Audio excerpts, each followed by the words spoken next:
చేస్తే ఒక game changer అవుతుందనే ఉద్దేశంతో దీనికి వచ్చాను.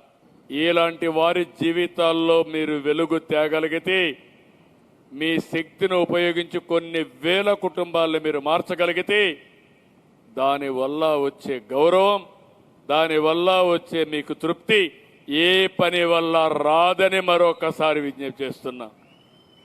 ఆ విషయమే నేను మిమ్మల్ని కోరుతున్నా.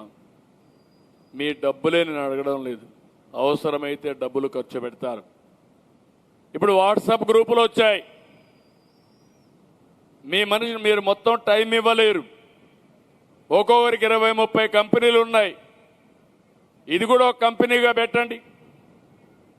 మీరు పెట్టే డబ్బులు వాళ్ళందరినీ ఎన్యూమరేట్ చేయండి.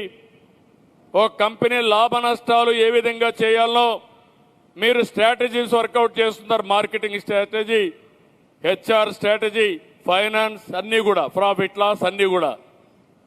వీళ్ళ జీవితాల్లో మార్పు రావాలంటే ఏం చేయగలుగుతారో వర్కౌట్ చేయండి. ప్రతి ఒక్క కుటుంబానికి ఒక యాక్షన్ ప్లాన్ తయారు చేద్దాం. ఏఐ ఉంది, ఏఐ ద్వారా వాళ్ళ ఆస్తులు అవన్నీ చూసి ఒక విజన్ డాక్యుమెంట్ తయారు చేద్దాం.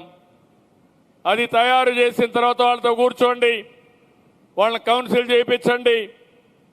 ఏం చేస్తే బాగుంటుందో మీరు చేసి వాళ్ళకి ఏ ఆలోచన వచ్చినా ఆ ఆలోచన మంచి ఆలోచన కాదా అని మీరు కూడా సలహాలు ఇస్తే ఆ సలహా వాళ్ళ జీవితాలను మారుస్తుంది. ఈరోజు ఒక్క విషయం గుర్తుపెట్టుకోవాలి. మన పిల్లల్ని, మన తెలుగు జాతిని తెలివైన జాతిగా మనం తయారు చేస్తే ఆటోమేటిక్ డబ్బులు వస్తాయి, వాళ్ళు సంపాదిస్తారు.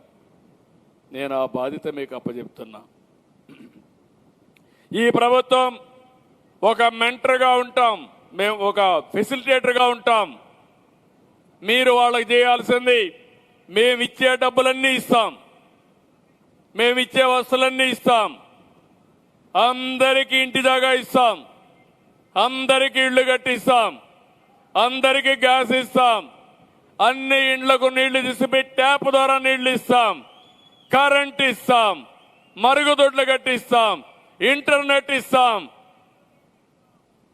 7 వస్తువులు ఏం కావాలో అన్నీ ఇస్తాం.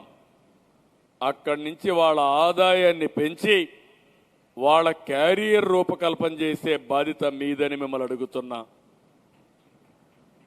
నేను గొంతెమ్మ కోరికలు కోరడం లేదు, మీకు కూడా బాధ్యత ఉంది.